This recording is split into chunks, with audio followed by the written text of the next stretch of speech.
We're continuing our conversation about new directions in contemporary Israeli society and culture.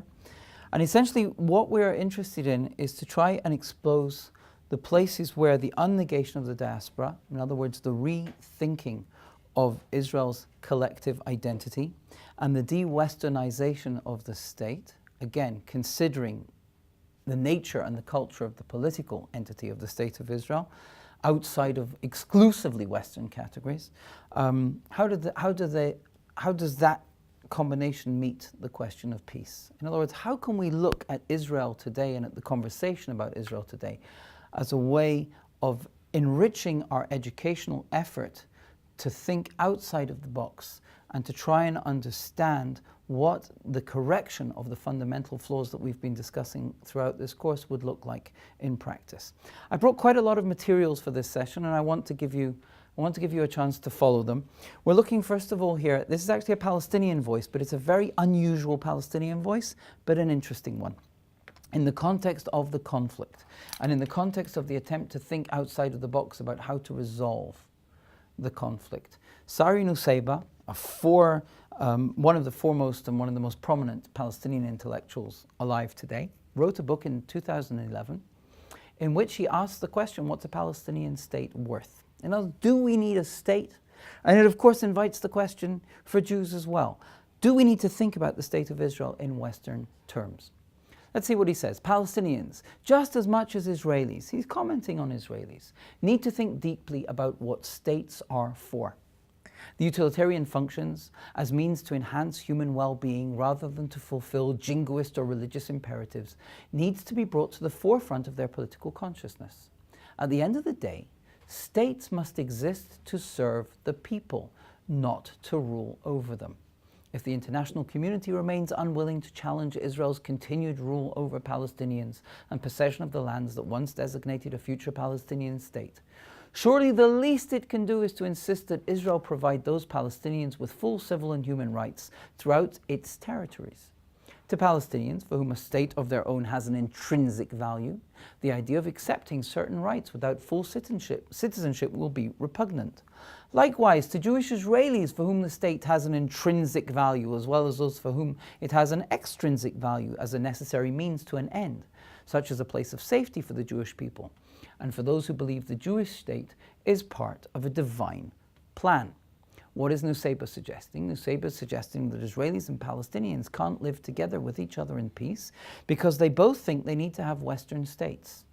And it's the nature of the Western state and those who are stuck and hung up on the idea of having a Western state that is essentially creating the inevitable clash between them. And he comes with a thought exercise, a really radical one. And I don't think there are many Palestinians who would agree with it. I think there are perhaps more Israelis who would like this than Palestinians. And he says as follows: we Palestinians do not view a national Palestinian state as part of a divine plan. The truth is that the Palestinian people have lived under other governments for the whole of their history. Ours is primarily a down-to-earth affair of longing to live normal lives in our homeland. From a purely utilitarian perspective, therefore, if we were granted all the civilian rights needed for a normal life, if, in other words, the State of Israel, backed by an international guarantee, provided the human well-being for which otherwise we might have to establish a separate national, then what need would we have for such a state? Granted, in this scenario, we would be excluded from all the rights and functions directly connected with the state itself. But even without such privileges, life under this scenario would be far better. What is Nusseibeh saying? Nusseibeh is saying, let's de-idealize, de-Westernize our thinking about the life of the state. States are things that are supposed to provide services. We don't think of them as categories of identity. We don't belong to the history of a people who thinks of a state in the Western political sense as a category of identity. If the state can provide us with services, we'll build our identity elsewhere. It's a fascinating concept, and what is so interesting is that it's a concept that's starting to play into the way in which Jews are thinking about living over the Green Line, or in the West Bank, or in Yehuda v'Shomron, in the context of something that is very different from the Western national state, where civilian rights and political rights are somehow dealt with in different ways. And you can access the video that is attached and that appears in a link just before this session to see one proposal for how that might play out in the notion of one land for two peoples. Now, I'm not suggesting at the moment ways of solving the conflict in the Middle East. That's not what I'm trying to do here. I'm also not trying to suggest that Nusseibeh's point of view is indicative of something widespread. It really isn't. But I'm trying to show how certain phenomena that are taking place in the Middle East are calling into question the very nature of statehood as a Western structure, and are seeing the possibilities for moving it aside as being connected to peace, which means we have de-Westernization or deoxidization, we have the unnegation of diasporic thinking, and we have peace all coming together.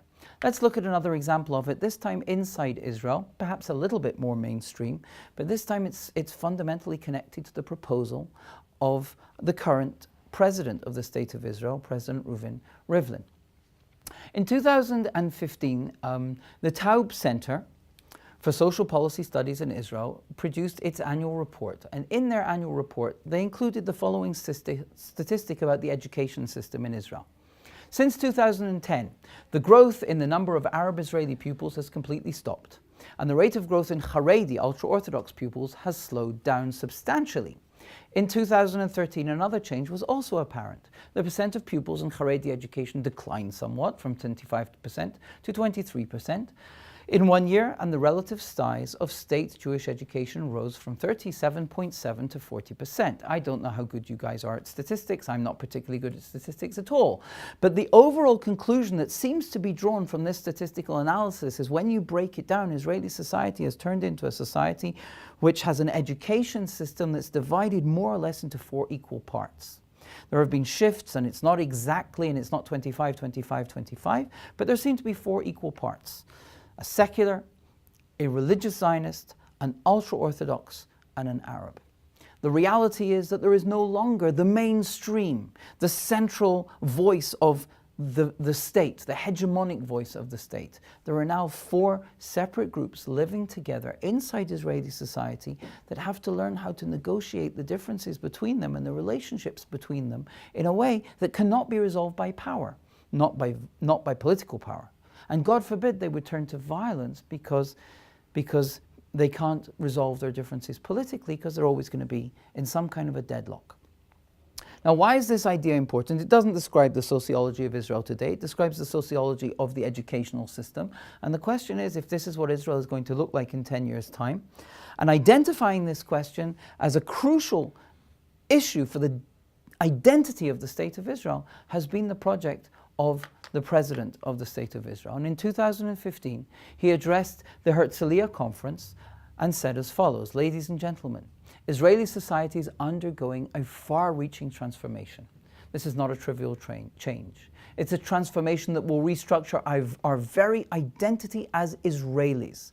The nature of the state as the source of our identity is being changed, and will have a profound impact on the way we understand ourselves and our national home. There is no escape from this change. These changes may well stir up for some of us nostalgia for the old and much-loved Israel. But those experiences of togetherness, sitting around an imaginary Israeli campfire, will not return. There's no longer the hegemony that determines the state, that is the majority, and that others can vie for their voice to be heard in the background. We now have a new reality. What does the President say? I'm standing here today because I've identified a very real threat in our collective suppression of the transformations that Israeli society has been undergoing in recent decades, in neglecting to confront what I call the new Israeli order, the significance of which I want to deal with today." What's this new Israeli order? Not an apocalyptic prophecy. It's a reality that can already be seen in the composition of the first grade classes in the Israeli education system. Here he's referring to the study that we looked at before. In the 1990s, as can be seen in the slide behind me, which is essentially the slide from the study that I've already quoted, Israeli society comprised a clear and firm majority with minority groups alongside it. Today, the first grade classes are composed of about 38% secular Jews, 15% national religious, about 1/4 Arabs, and close to 1/4 Haredim. While it is true that the numbers and definitions are dynamic, neither identities nor birth rates remain static over time. But one thing is clear: the demographic processes that are restructuring or redesigning the shape of Israeli society have in fact created a new Israeli order, a reality in which there is no longer a clear majority nor clear minority groups, a reality in which Israeli society is comprised of 4 population sectors, or if you will, 4 principal tribes, essentially different from each other and growing closer in size. Whether we like it or not, the makeup of the stakeholders of Israeli society and of the State of Israel is changing before our eyes, which means the nature of our society is changing. And it's so interesting that Rivlin draws on the classical Jewish structure of tribes, shvatim, to include, by the way, he does this in a way that many Jews in Israel think of as very provocative, because he describes the Israeli Arab population as one of the tribes of Israel.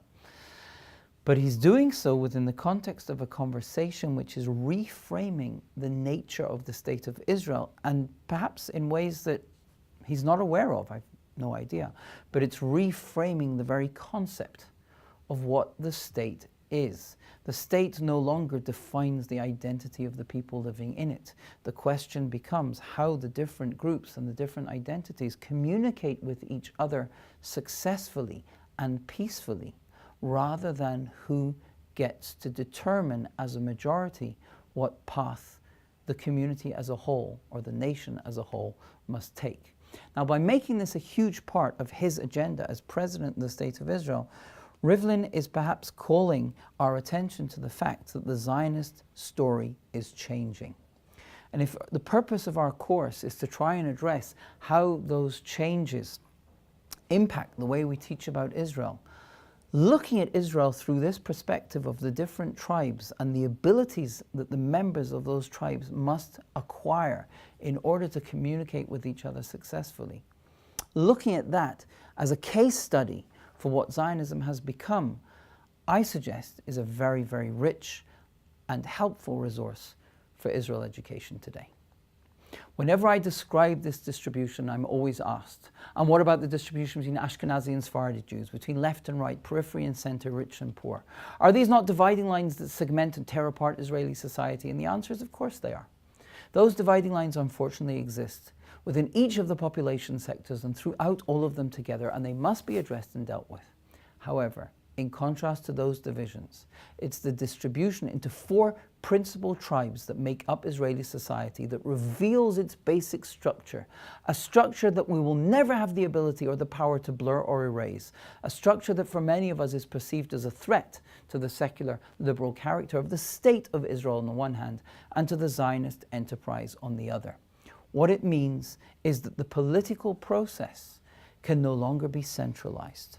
The decentralization of the political process into a societal conversation is a redefinition of the very nature of the state. Perhaps this is an example of what we've been referring to as a hybrid Jewish identity, which just doesn't conform to the way in which Western politics has evolved.